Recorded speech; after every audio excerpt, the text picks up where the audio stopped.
Salut à la team PSG, bienvenue dans cette édition spéciale des PSG Chronicles. Ce dimanche, le temps va s'arrêter. Ce n'est pas un match comme les autres, c'est la guerre, c'est l'histoire, c'est la passion. Le Paris Saint-Germain se déplace en terre hostile pour affronter l'Olympique de Marseille. Mais attention, cette semaine, l'actualité ne se résume pas qu'au terrain. Entre un show inédit prévu au Vélodrome, des décisions capitales pour le futur de nos stars comme Kang In-lee et des révélations fracassantes de Thiago Silva sur le passé, nous avons un programme chargé. Au sommaire aujourd'hui, le choc, une ambiance électrique et un invité surpris côté marseillais qui va faire parler. Le vestiaire, la fidélité jurée par Kang In-lee et la déclaration d'amour de Warren Zaïre-Emery à son coach. Et l'histoire. Et enfin, une anecdote incroyable racontée par le monstro Thiago Silva sur les coulisses du duo Neymar-Mbappé. Installez-vous, montez le son, c'est parti pour le décryptage. Commençons tout de suite par l'événement de ce dimanche soir 20h45. On le sait, le Vélodrome sera bouillant, mais l'OM a décidé d'ajouter de l'huile sur le feu. Selon les informations du journal Le Parisien, le rappeur Booba devrait assurer le show d'avant-match sur la pelouse. C'est une stratégie marketing qui rappelle ce qu'ils avaient fait avec SDM la saison dernière. L'objectif est clair, chauffer le public à blanc et intimider les Parisiens dès l'échauffement. Mais nos joueurs ont l'habitude de ces climats hostiles. C'est dans ces moments-là que les grands joueurs se révèlent. En face, l'entraîneur marseillais Roberto De Zerbi joue une partition très fine en conférence de presse. Pas de provocation inutile, mais beaucoup de détermination. Écoutez ce qu'il dit. Le Paris Saint-Germain reste l'équipe la plus forte d'Europe avec l'un des meilleurs entraîneurs. C'est flatteur, non ? Mais attention, c'est aussi une manière de nous mettre toute la pression. Il ajoute ensuite pour ses joueurs, il faut avoir l'orgueil, la fierté et représenter notre histoire. L'enjeu sportif est colossal. Avec le Racing Club de Lens qui pousse derrière, Paris doit impérativement s'imposer pour garder sa souveraineté. Pour gagner ce genre de match, il faut une équipe soudée derrière son général. Et le général, c'est Luis Enrique. Cette semaine, l'âme du club, notre Titi, Warren Zaïre-Emery, a pris la parole pour défendre son coach. Alors que certains critiques remettent parfois en cause les méthodes de l'Espagnol, Warren a été très clair. Il décrit une relation fusionnelle. Il a déclaré « C'est un coach extraordinaire. Quand c'était difficile l'an dernier, il ne m'a pas lâché. » Warren insiste sur l'exigence de Luis Enrique qui demande la meilleure version de chaque joueur à chaque instant. Ce message est crucial avant le classique. Le vestiaire ne doute pas. Les soldats sont prêts à aller au combat pour leur entraîneur.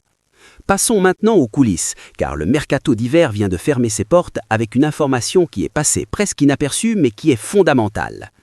On a appris que l'Atlético de Madrid a fait le forcing cet hiver pour recruter notre milieu offensif sud-coréen Kang In-lee. L'intérêt était très prononcé, mais la réponse du joueur a été immédiate. Non.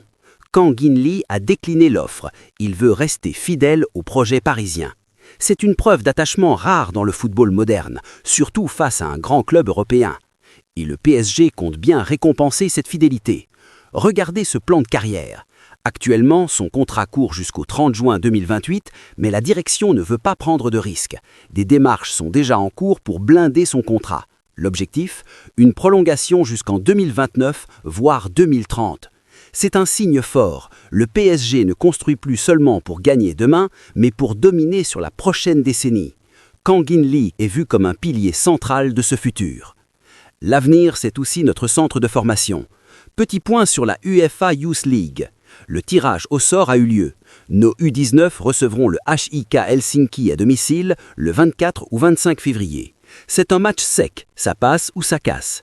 Si on gagne, on affrontera le vainqueur de Villarreal contre le Legia Varsovie en quart de finale. Mais le PSG voit plus grand que l'Europe. Le club continue son expansion mondiale avec l'ouverture officielle d'une nouvelle académie au Japon dans les régions de Kanto et Tokai. L'objectif est ambitieux, former 1000 jeunes japonais et pourquoi pas dénicher le futur crack qui fera vibrer le Parc des Princes dans 10 ans. Et pour financer tout ça, il faut des résultats. La phase de Ligue de la Ligue des Champions est terminée et les comptes sont bons. Grâce à ses performances, victoires et classements, le PSG a déjà empoché 36,6 millions d'euros uniquement sur les primes de résultats. On se classe 11e en Europe sur ce tableau, juste derrière des équipes comme Arsenal qui a tout raflé, environ 60 millions d'euros. Rappelez-vous, la saison dernière, en allant loin, Paris avait cumulé plus de 100 millions d'euros. C'est cette manne financière qui nous permet de rester dans les clous du fair play financier et de refuser des offres pour nos meilleurs joueurs. Un petit mot lifestyle avant de passer à la bombe de la semaine. Selon le site spécialisé Footy Headlines, le PSG pourrait sortir un 5e maillot cette saison. Oui, un 5e. Il serait de couleur argentée. Marketing de génie ou trop de maillots? Dites-moi ce que vous en pensez en commentaire. Et pour les amoureux de l'histoire, regardez ces images incroyables qui ont refait surface sur Twitter. Nous sommes en 1971. C'est la construction du Parc des Princes tel qu'on le connaît. Le périphérique était bloqué, le stade sortait du terre. C'est notre maison, notre héritage.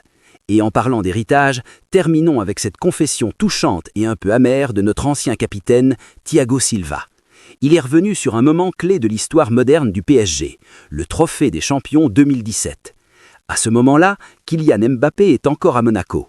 À la fin du match, le jeune Kylian va voir Thiago Silva et lui glisse cette phrase incroyable. « Si Neymar revient au PSG, je veux venir aussi. Tu peux en parler au président? Je veux faire partie de cette équipe. » C'est fou de se dire que tout est parti de là. Une volonté de jouer ensemble, une amitié naissante. Thiago Silva avoue aujourd'hui sa tristesse.